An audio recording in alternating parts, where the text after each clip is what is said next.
하나님의 말씀 보겠습니다. 하나님의 말씀 마가복음 9장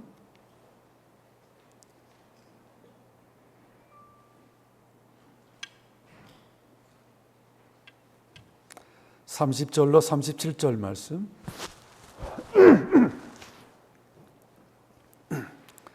마가복음 9장 30절에서 37절 말씀. 찾으셨으면 제가 받들어 읽겠습니다.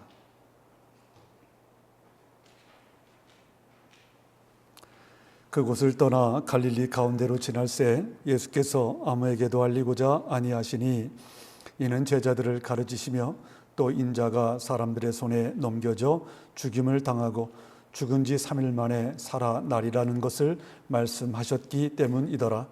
그러나 제자들은 이 말씀을 깨닫지 못하고 묻기도 두려워하더라. 가버나움에 이르러 집에 계실새 제자들에게 물으시되 너희가 길에서 서로 토론한 것이 무엇이냐 하시되 그들이 잠잠하니 이는 길에서 서로 누가 크냐 하고 쟁론하였음이라.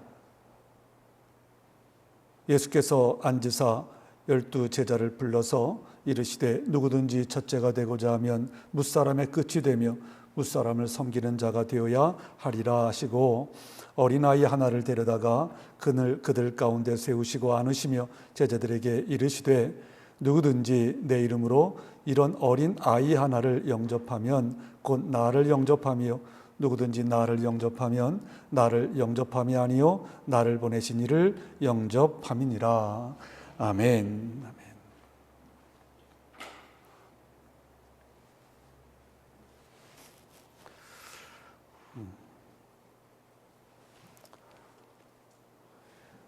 로또 당첨이 소원이었던 어떤 사람이 있었어요.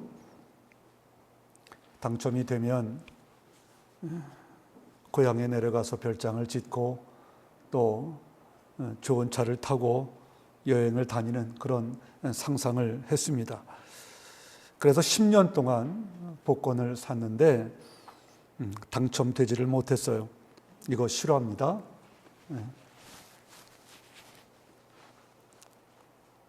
근데 그러던 어느 날 미국 라스베가스에 여행을 하게 되었는데 여행을 가서 재미삼아 게임을 했는데 잭팟이 터졌어요. 자그마치 360만 불이 당첨이 됐습니다.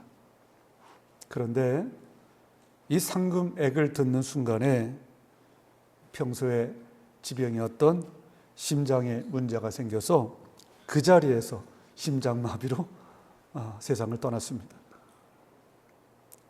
그의 꿈을 이루어줄 돈이 생겼지만 단 한 푼도 쓰지를 못했죠. 그래서 이게 말하는 게 뭐겠어요? 인생에서 중요한 것은 돈이 아니라 건강이다.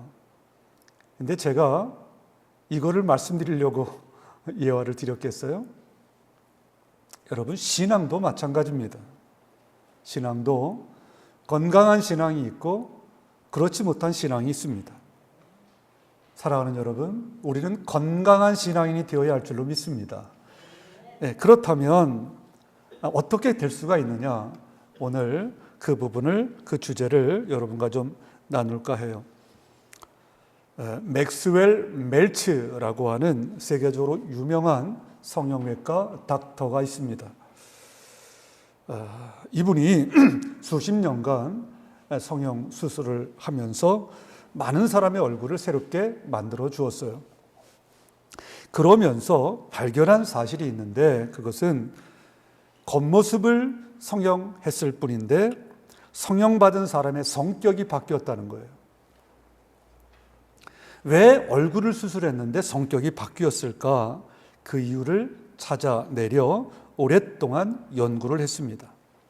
그랬더니 그 이유가 못생긴 얼굴 때문에 스트레스를 받았는데 수술을 하고 나니까 예쁜 얼굴이 되었기 때문에 친구를 만나서 자랑하고 또 자신감도 생기고 그래가지고 성격이 달라졌다는 거예요.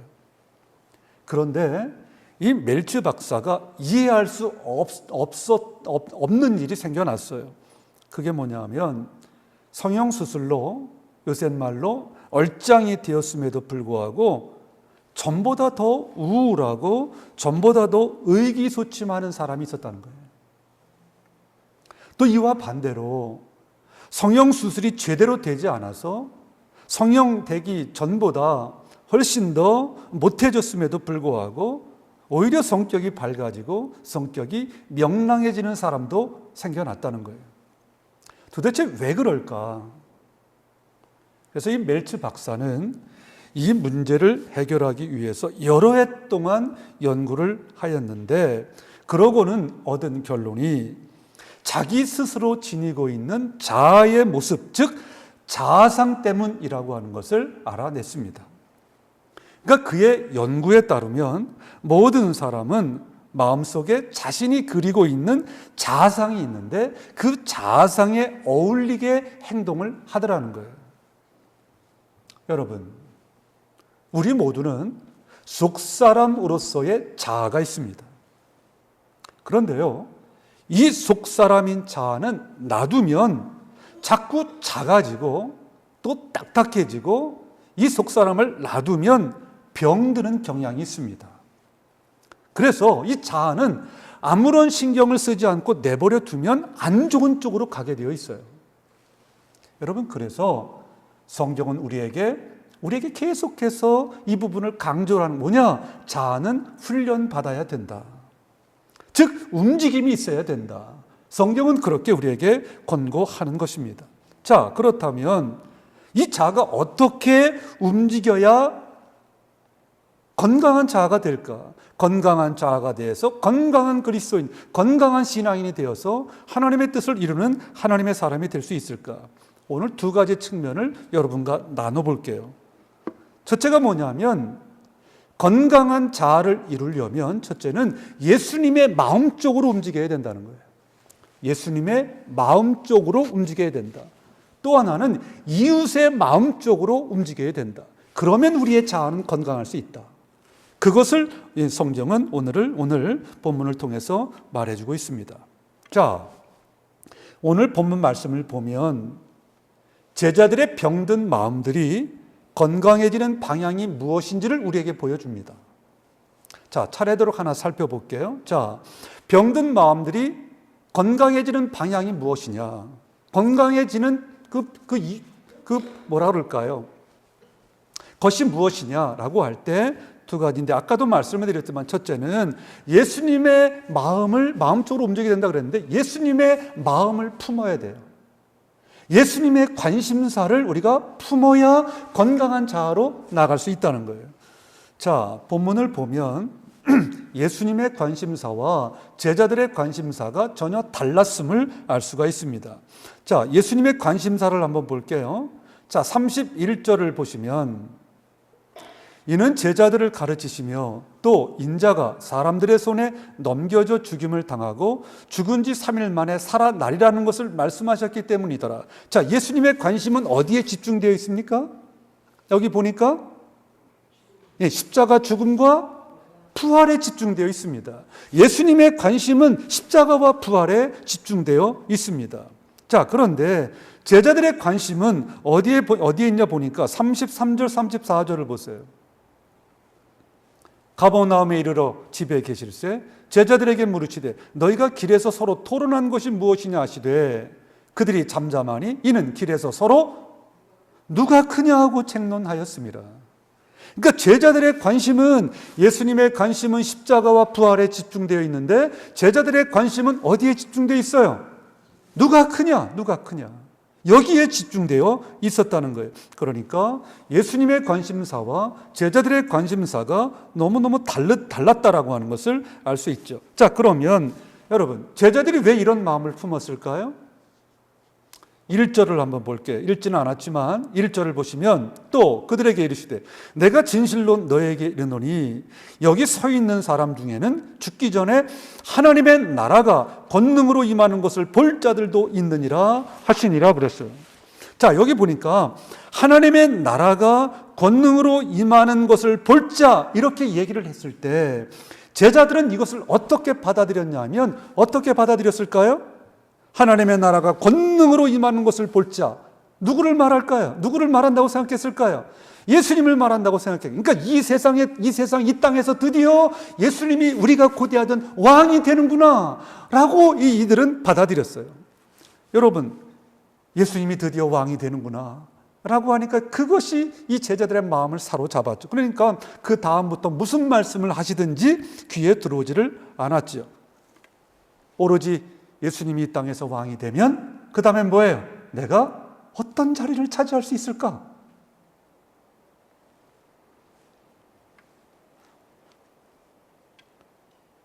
여러분, 그런데 한번 적용해 봐요. 이것이 성경만의 이야기일까? 제가 이 부분을 언제도 한번 강조한 적이 있는데, 여러분, 제가 이렇게 목회를 하면서 안타깝게도 가끔 가다가 경험하는 케이스인데요. 그게 뭐냐면, 자, 우리가 주를 위해서 충성을 합니다. 주를 위해서 물질도 드리고요, 헌신도 하고요, 주를 위해서 우리가 하는 걸 합니다. 자, 그런데 그렇게 하면 하나님께서 원하시는 것이 뭘까? 나를 통해서 하나님께서 이루고자 하시는 것이 뭘까? 이것이 내 마음을 지배하기보다는 내가 무언가를 하면 사람들이 나를 어떻게 볼까? 사람들이 나를 어떻게 대우할까? 내가 이제 어떻게 이 교회에서 그거 있잖아요. 이렇게 해서 할까? 죄송한데 그런 분들이 많이 있어요.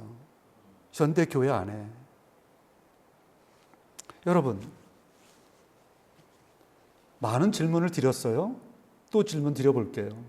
여러분, 믿음이 뭘까요? 믿음이. 여러 가지로 표현할 수 있지만 믿음이 뭘까요?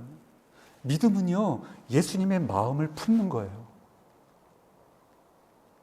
예수님의 마음을 품는 거예요. 이게 믿음이에요. 그러니까 믿음이 좋아진다고 하는 것은 내 생각이 있어요.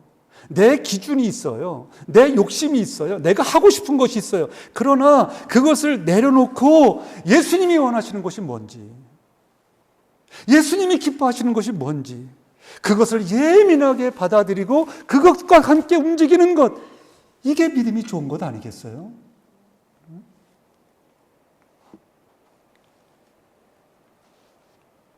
여러분, 우리는 성도입니다. 여러분, 성도인데 어떤 성도가 좋은 성도겠어요?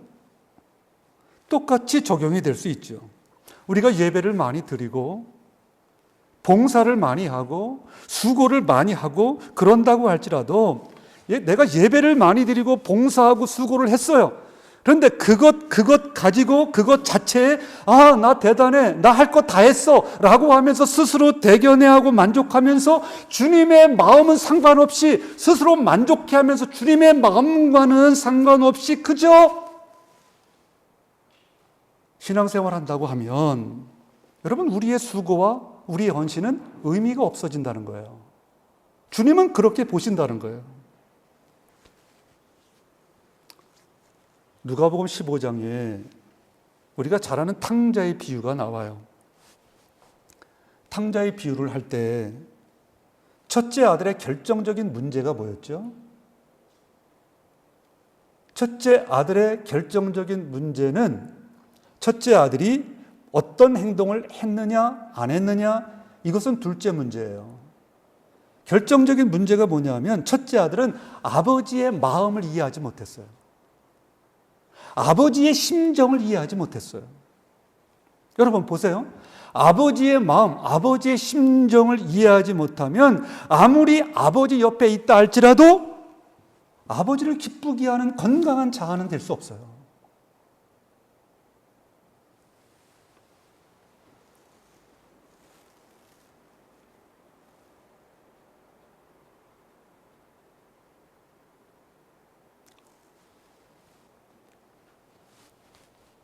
우리가 자녀들을 키우잖아요. 어떤 때는 애들이 정말 이 아빠의 마음, 엄마의 마음을 헤아려 주지 못할 때가 있어요. 여러분 그런 경험 하시잖아요. 그럴 때 어떤 마음이 드세요? 옆에 있다고 할지라도 엄마 아빠의 마음을 헤아려 주지 못하면 그건 참 속상한 거예요.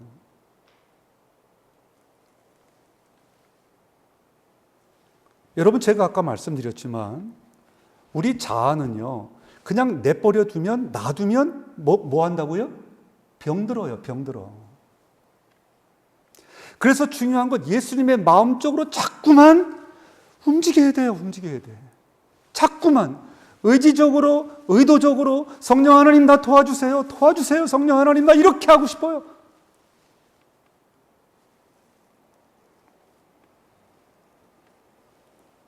여러분 그렇게 해서요. 그래서 성령님이 계신 거예요. 그래서 우리가 그 주님의 마음으로 우리 마음을 채우게 되면 건강한 하나님의 자녀가 될 수 있습니다.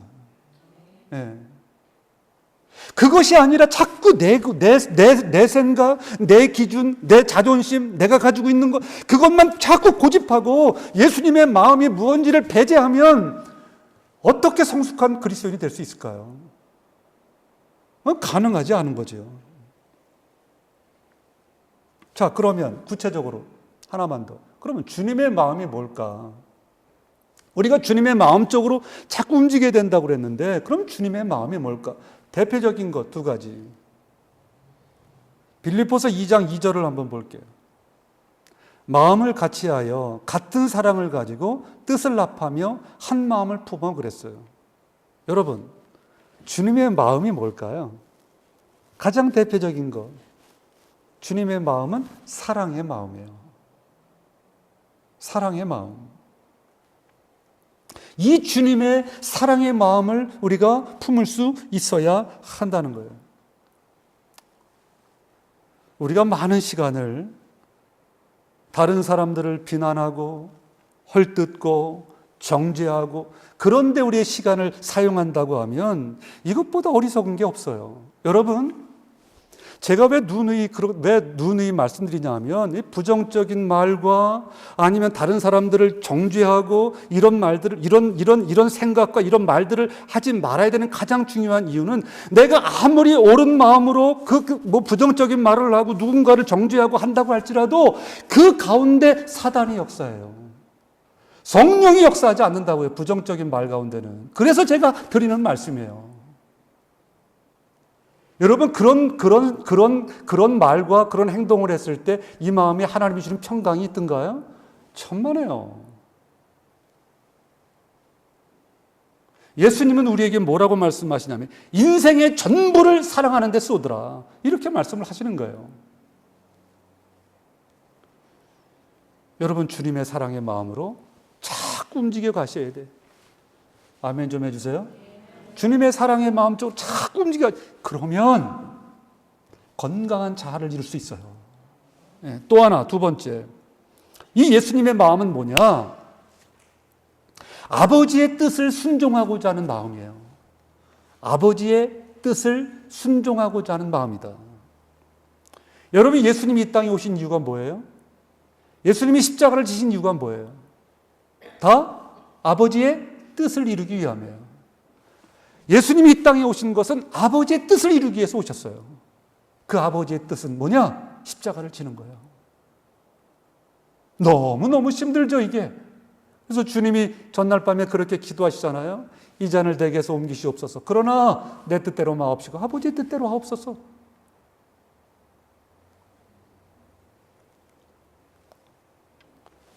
사랑하는 여러분, 예수님에게는 오직 아버지의 뜻에 순종하고자 하는 마음이 있었다. 그렇다면 이 마음이 우리에게도 있으면 너무 좋겠다. 네. 아버지의 뜻을 이루고자 하는 마음, 이 주님의 마음. 여러분, 우리는 많은 경우에 내 뜻대로 살고자 하는 유혹을 받아요. 항상 제가 지난주인가 말씀드렸죠. 항상 우리는 기로에 서 있다고요. 항상 선택을 해야 돼요. 아버지의 뜻대로 살 것이냐, 내 뜻대로 살 것이냐.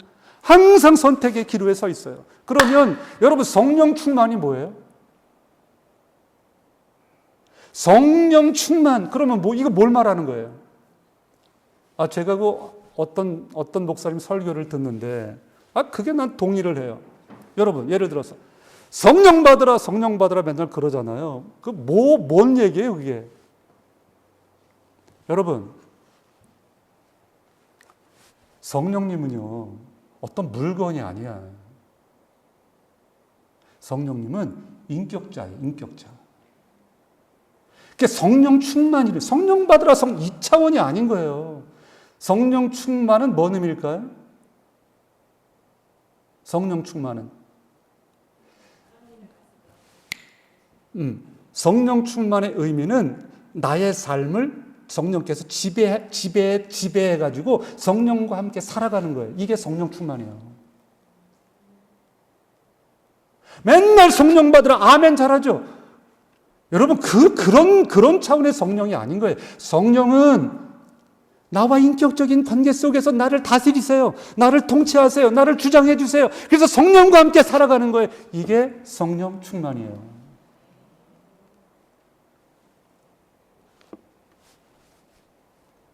매번마다 우리가 기로에 서 있는데 성령으로 충만하면, 성령께 내 삶을 내어드리면 성령께서 우리에게 현명한 선택을 할 수 있도록 도와주세요. 어떤 선택이요?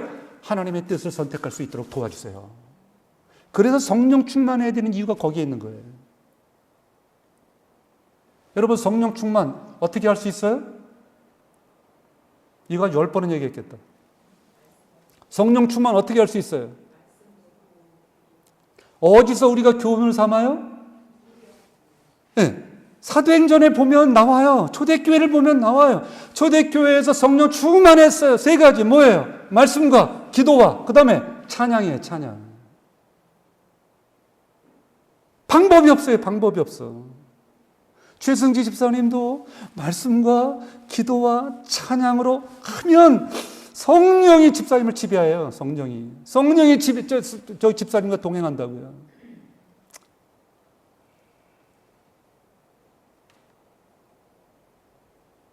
하나님의 뜻에 순종하고자 하는 이 예수님의 마음으로 우리가 충만할 때 우리는 건강한 자아를 유지할 수가 있는 거죠. 자, 병든 마음이 건강한 자아로 움직이려면 첫째는 뭐예요? 예수님의 마음을 품어야 된다. 2번째, 이웃의 마음을 품어야 돼요. 다시 말하면 편협한 배타주의를 깨버려야 돼요. 편협한 배타주의를 깨버려야 된다. 자, 38절을 한번 볼게요.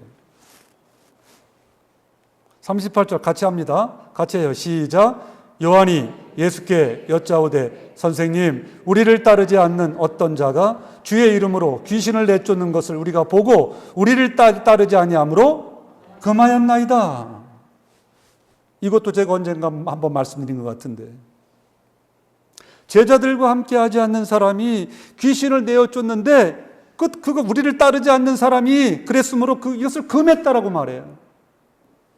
여러분, 왜 그랬을까요? 왜 금했을까요? 우리가 읽지는 않았지만 우리가 30절부터 읽었잖아요. 그런데 그 30절 전에 14절부터 29절을 보면 아주 유명한 내용이 나오죠. 뭐예요?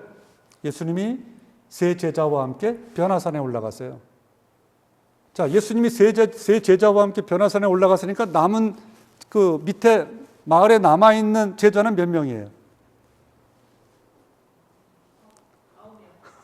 뭐 이렇게 오래 계산해. 제자들이 많아요?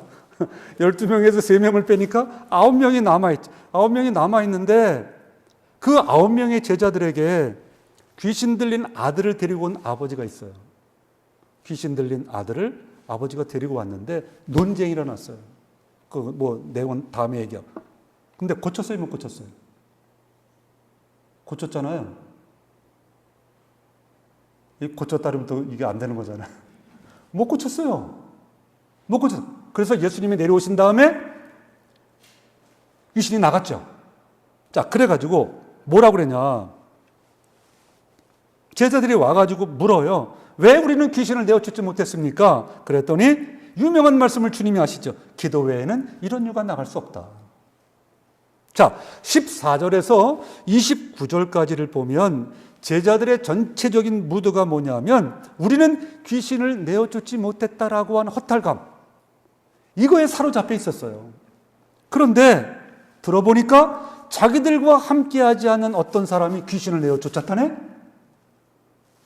이것을 금해달라는 거 아니에요, 지금.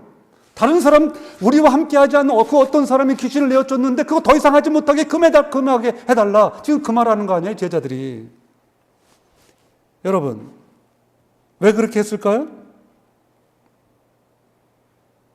왜 자기들과 함께하지 않는 무리에서 귀신을 내어쫓는 것을 보고 금해달라고 말했을까요? 그 이유가 뭐예요? 뭐 때문에 그랬을까요? 시기심이 생긴 거죠, 시기심이. 여러분 보세요.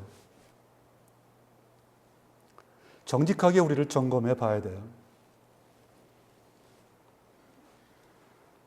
여러분들은 그렇지 않지만 그게 너무 감사한데, 여러분 교회 안에도 보면요, 내가 하지 않으면 견디하지 못하는 사람이 있어요. 교회 안에도. 여러분, 나의 동역자가 뜻을 이루고 하나님의 뜻을 이루고 하나님의 일을 이루는 것에 대해서 견뎌할 수 없다. 그건 건강한 마음이에요, 병든 마음이에요? 몰라요? 나의 옆에 있는 사람이 하나님의 뜻을 이루고 하나님의 일을 이루는 것에 대해서 견디할 수 없다. 병든 마음이에요, 건강한 마음이에요? 병든 마음이죠.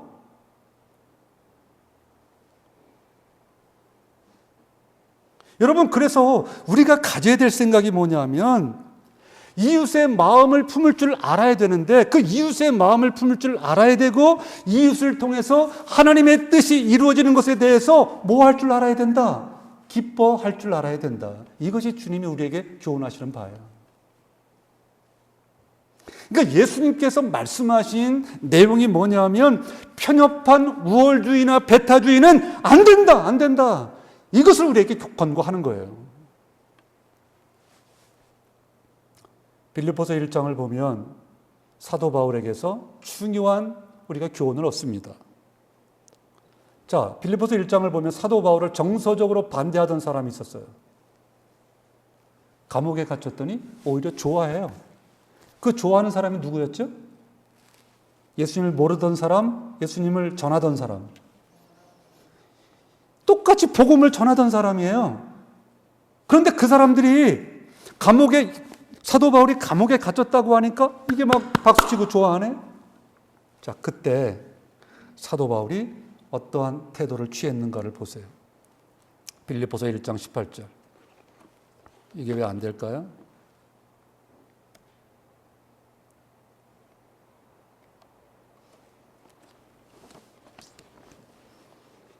이게 갑자기 목통이 되어버렸네요.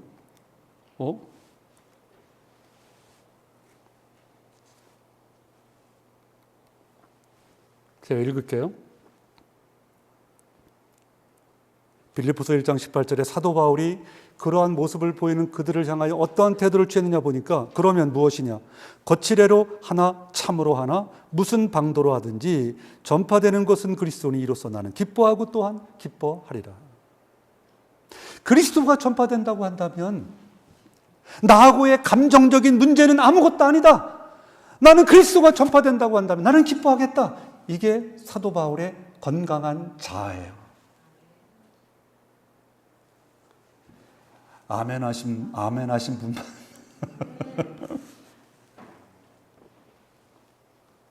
너무 부러워요, 너무 부러워. 사도 바울의 이 건강한 이 모습이.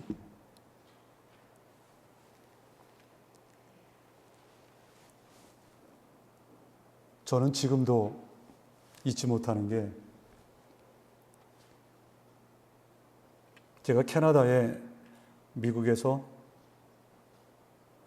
2016년도 4월 29일 날 왔어요.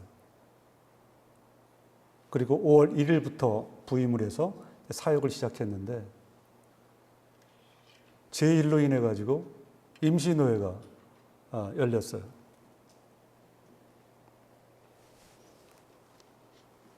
나는 그때 그 몇 분의 목사님들의 시선을 지금도 못 잊어요.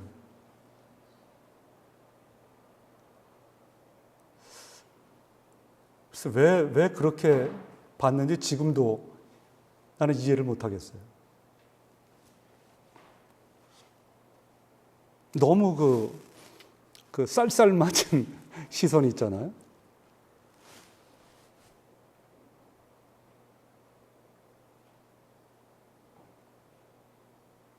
여러분, 죄송한데 목사들 세계에서도 이런 거 있어요.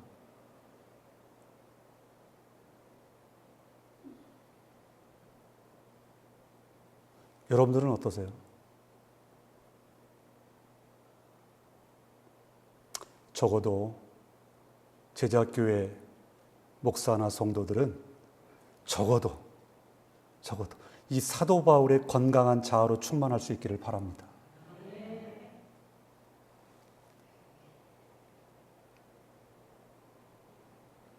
우리가 실제로 인생을 살면서 많이 어려운 이유가 뭐냐면 교회에서도 그렇고 직장에서도 그렇고 이 시기심 때문이에요.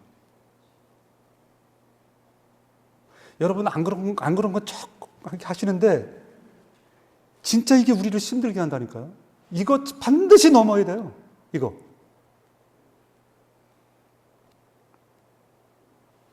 두 분이 지금 들어오셔가지고 내 마음이 너무 지금 편안해졌어요. 무슨 일 있으신가? 에? 무슨 사고라도 나셨나? 목사는 원래 그래요.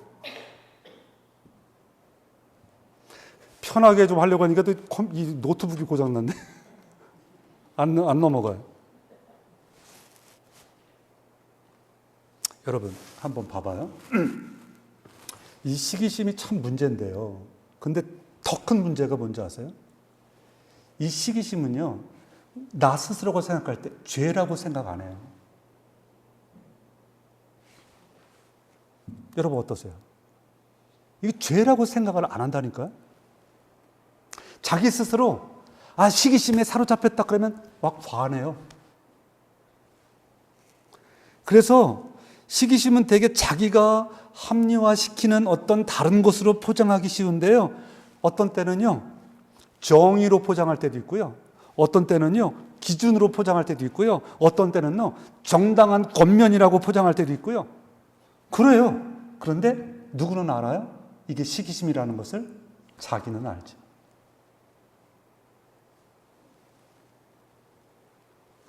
여러분, 우리가 정직하게 우리는 그리스도인을 말하는 거잖아요. 예수 믿는 사람이 어떠해야 되는가? 어떤 마음을 품고 살아야 되는가? 지금 이걸 말하는 거잖아요. 그래서 우리를 좀 점검해야 돼요. 정직하게 우리 자신의 이 상태를 점검해야 돼요. 여러분, 시기심에 사로잡혀 있다면 여러분 정말 더 무서운 게 뭔지 아세요? 이 시기심에 사로잡혔다면 그 시기심이 다른 사람들도 힘들게 하지만 결국엔 그 시기심이 나를 죽여요. 예화를 하나 들게요. 그리고 마칠게요. 그 유대인들의 랍비 이야기 중에 이런 이야기가 있어요. 어느 날 한 천사가 여행을 하는 두 여행객과 함께 여행을 하기로 했어요. 그런데 그 두 여행객이 있는데 그 중에 한 사람은 아주 욕심이 많고 또 한 사람은 아주 시기심이 많아요. 질투심이 많아요. 한참을 여행하다가 이제 헤어지는 시간이 되었습니다. 천사가 그 두 사람에게 이렇게 말을 해요. 두 분 중에서 먼저 한 분이 저에게 소원을 말씀하시면 제가 그분의 소원을 들어드리겠습니다. 그리고 두 번째 분에게는 첫 번째 사람이 얻은 것을 2배로 드리겠습니다. 두 사람은 생각지도 않은 선물을 준다고 하니까 너무너무 기뻤어요. 그런데 잠시 생각을 하더니 아주 심각한 표정을 짓기 시작했어요. 기뻐해야 될 이 두 여행객이 오히려 심각한 고민에 빠졌는데 그 이유가 뭐냐? 천사가 주겠다는 선물 때문이었어요. 그 내용은 이런 거죠. 욕심 많은 사람은 자기가 먼저 소원을 말했다가는 두 번째 사람이 자기보다 더 많이 얻을 것이므로, 더 많은 것을 얻을 것이므로 그거를 생각하니까 말할 수가 없어요. 또 질투가 많은 사람은 상대방이 자기보다 더 얻는 것을 견딜 수가 없었어요. 그래서 서로 먼저 말하라고 다투기 시작합니다. 한참 다투다가 인내심이 극에 달한 욕심 많은 사람이 참다 못해서 질투심 많은 사람의 목을 꽉 잡고 이렇게 얘기합니다. 네가 먼저 얘기해라. 얘기하지 않으면 널 죽여버릴 거야. 그랬더니 이 질투 많은 사람이 고민하다가 이렇게 소원을 말을 합니다. 내 소원은 눈 하나가 장님이 되는 것입니다. 결국 질투 많은 사람은 한눈이 멀었고 욕심 많은 사람은 두 눈이 멀었어요. 여러분, 이게 질투, 이게 시기심의 결과예요. 여러분, 그래서 편협되지 아니하고 배타적이지 아니하고 좀 넓어지는 마음, 이게 어떻게 가능하느냐? 나와 같은 목적을 가지고 일하는 동역자들을 위해서 진실한 마음으로 기뻐해주고 기도해주고 협력해주는 것, 이것이 바로 나와 여러분이 할 일인 줄로 믿습니다. 여러분, 우리가 무슨 일을 할 때 경쟁심을 가질 수 있죠. 그럴 때요, 여러분이 여러분의 자아를 잘 관리하시고 보살펴야 됩니다. 왜냐하면, 잘 들으세요. 왜냐하면 하나님은 누가 이겼나 보다 어떠한 마음을 가지고 했느냐라고 하는 이 과정을 하나님은 중요하게 보시기 때문이에요. 이것도 제가 옛날에 한번 했는데, 여러분 숙주나물 아시죠? 잘 아시죠? 살림하신 숙주나물의 특징이 뭡니까? 그냥 쉬어버립니다. 하루 쉽니다. 여러분, 자아는 숙주나물과 같아요. 한번 따라서 하실까요? 자아는 뭐와 같다? 무슨 말일까요? 놔두면 금방 쉬어버려요. 자아는. 그래서 항상 프레시하게 신선하게 이렇게 유지를 해야 되는데, 그러려면 오늘 두 가지를 배웠어요. 첫째 뭐다? 우리의 자아를 건강하게 하려면, 프레시하게 하려면 첫째 뭐다? 예수님의 마음을 품어야 된다. 두 번째 뭐다? 이웃의 마음을 품어야 된다. 예수님의 마음 쪽으로 움직여야 되고 이웃의 마음 쪽으로 움직여 가야 한다. 그러면 우리의 자아가 건강해져서 우리의 남은 생에 후회함이 없이 하나님의 뜻을 이루어드리는 정말 건강한 하나님의 사람들, 하나님의 자녀들, 하나님의 백성들 될 줄로 믿습니다. 이와 같은 은혜를 누리며 살아갔으면 좋겠어요. 우리 찬양할게요. 이거 어떡하지? 잠깐만, 이거 안 되겠어요. 잠깐만요. 반주 좀 해줘 보세요. 내가 한번 고쳐볼게요.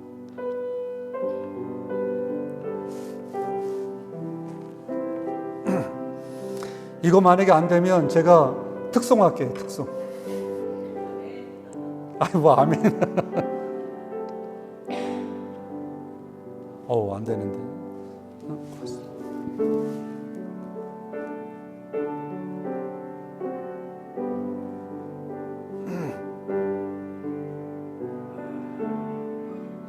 진짜 특송해야 되겠네요. 제가 특송할게요.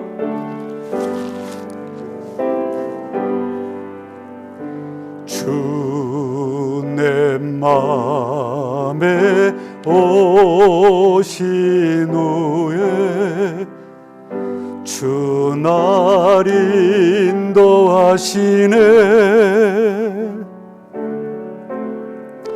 주께 내 맘 드린 후에 더욱 섬길수록 더 귀한 주님, 더욱 섬길수록 더 귀한 주님, 더욱 사랑할수록 주 날 사랑해.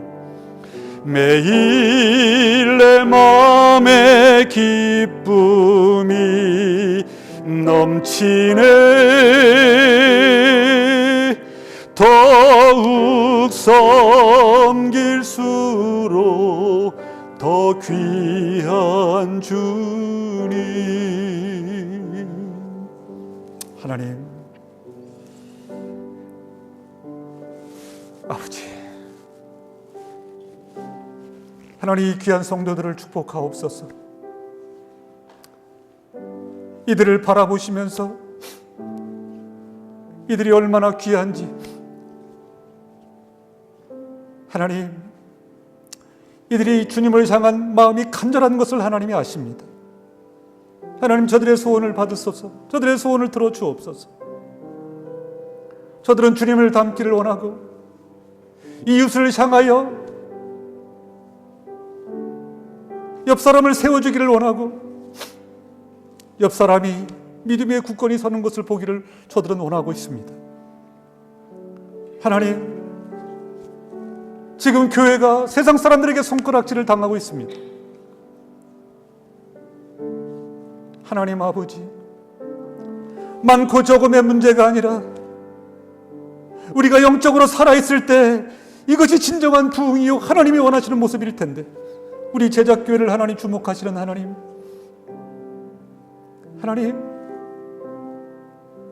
이 땅에서 우리가 선한 영향력을 미치려면 먼저 우리의 자아가, 우리의 속사람이 건강해야 할 줄로 믿습니다. 어떻게 하면 건강할 수 있을까요? 제자들이 보여주고 있는 것처럼 예수를 이용해서 누가 크냐?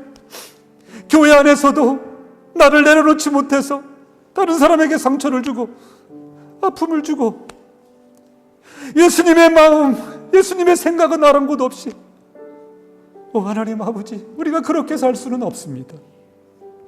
하나님, 우리를 도와주세요. 아버지, 건강한 자아를 가질 수 있도록 예수님의 마음을 품게 하시고 이웃을 향한 마음을 품게 해 주옵소서.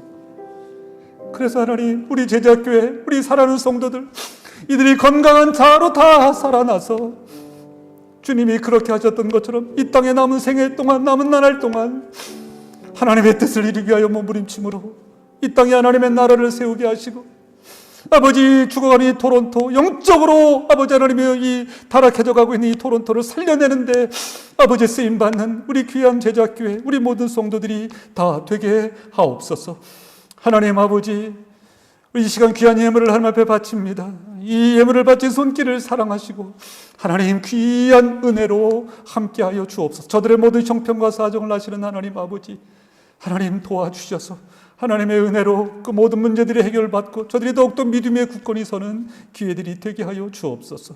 하나님 감사합니다. 모든 영광 받아 주옵소서. 특별히 몸된 교회를 위하여 수고하고 애쓰는 분들이 있습니다. 하나님, 저들의 수고가 헛되지 않게 하시고 아름다운 열매들로 나타나게 하시고 하나님의 은혜로 함께하여 주옵소서. 모든 영광 받아 주옵소서. 감사드리오며, 우리 특별히 한국에 잘 다녀오신 우리 최승식 집사님과 선교지에서 돌아온 이훈 집사님을 기억하시고 아버지 하나님, 강건함으로 건강함으로 다시 잘 회복시켜 주옵시고 주의 선한 일을 위하여 힘있게 살아가는 귀한 하나님의 사람들 되게 하옵소서. 예수님의 이름으로 기도 올려옵나이다. 아멘. 우리 축도하고 마치죠. 이제는 우리 주님 예수 그리스도의 크신 은혜와 하나님 아버지의 만극하신 사랑하심과 성령님의 감화, 감동, 위로, 충만, 교통케 하심이 오늘 주신 말씀 가슴에 품고 아버지 하나님의 건강한 자아가 되어 아버지 예수님의 마음적으로 이웃의 마음적으로 움직여서 하나님의 뜻을 이루기를 소망하고 다짐하는 우리 사랑하는 성도들 머리 위에, 그리고 아버지 하나님이여 아프셨는데 건강하게 잘 돌아온 우리 성도 아버지 하나님 기억하시고 우리 모든 성도들 머리 위에 이제로부터 영원토록 함께 있을지어다. 아멘. 아버지 하나님 감사합니다. 모든 영광 받으시고 주의 귀하신 뜻을 이루어 주옵소서. 오 하나님 감사합니다. 모든 영광 받아 주옵소서.